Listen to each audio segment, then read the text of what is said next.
प्रफुल्ल ठाकरे जी को जानना है एचडीएफसी बैंक के बारे में। 1620 का टारगेट दिख रहा है क्या, मतलब 1900 के नीचे आने पे? 1900 के नीचे आपको क्या 1620 दिख रहा है इसमें?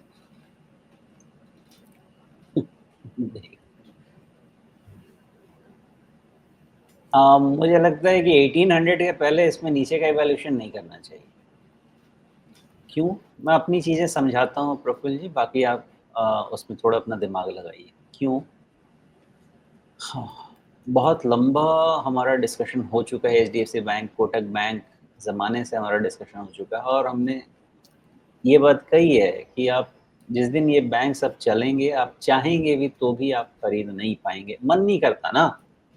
अब 1500 की चीज़ एक बारी 1800 हो गई तो लगेगा कि 1600 आ जाए तब लें, तब वो 2000 हो जाता है, तब लगेगा कि 1600, 1800, 1700 हो जाए तब आ जाए, तो 2200 हो जाता है, मन ही नहीं, आप चढ़ ही नहीं पाएँगे। एचडीएफसी बैंक का क्या हुआ था कि इनका मल्टीपल, इसको क्या बोलते हैं, स्कैलप पैटर्न आप कह सकते हैं, एक तरह से होता है जो कि जे टाइप का पैटर्न होता है, ये बनना शुरू हुआ।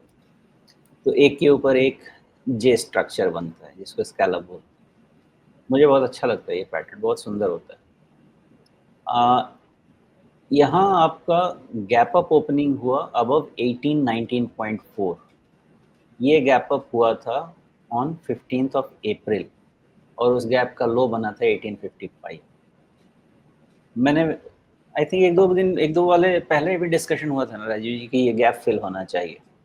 मुझे लगता है कि ये गैप अगर फिल हो जाए ना तो रिस्क निकल जाए, लेकिन 1800 के नीचे क्लोज होगा ऐसा कोई सर्कमस्टेंस अभी तक बना नहीं है। मुझे नहीं लगता कि बना है।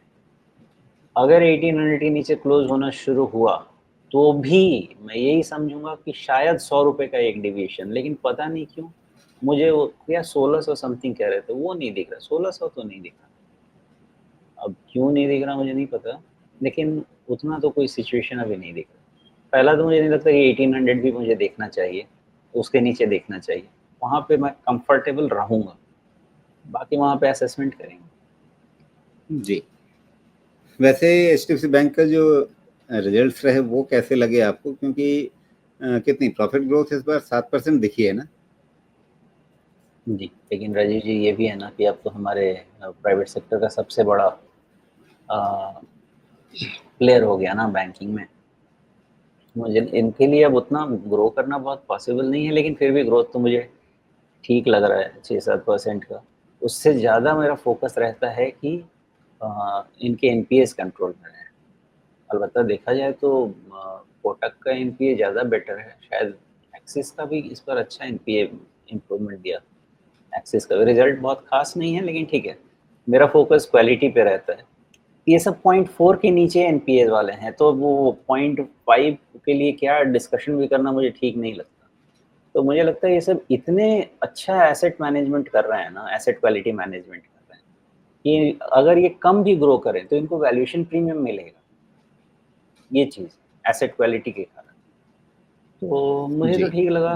ग्रोथ कितना भी फास्ट करा लें, आप 15 लाख करोड़ की कंपनी है कि कितना उस पर प्रेशर भी डालेंगे। जी।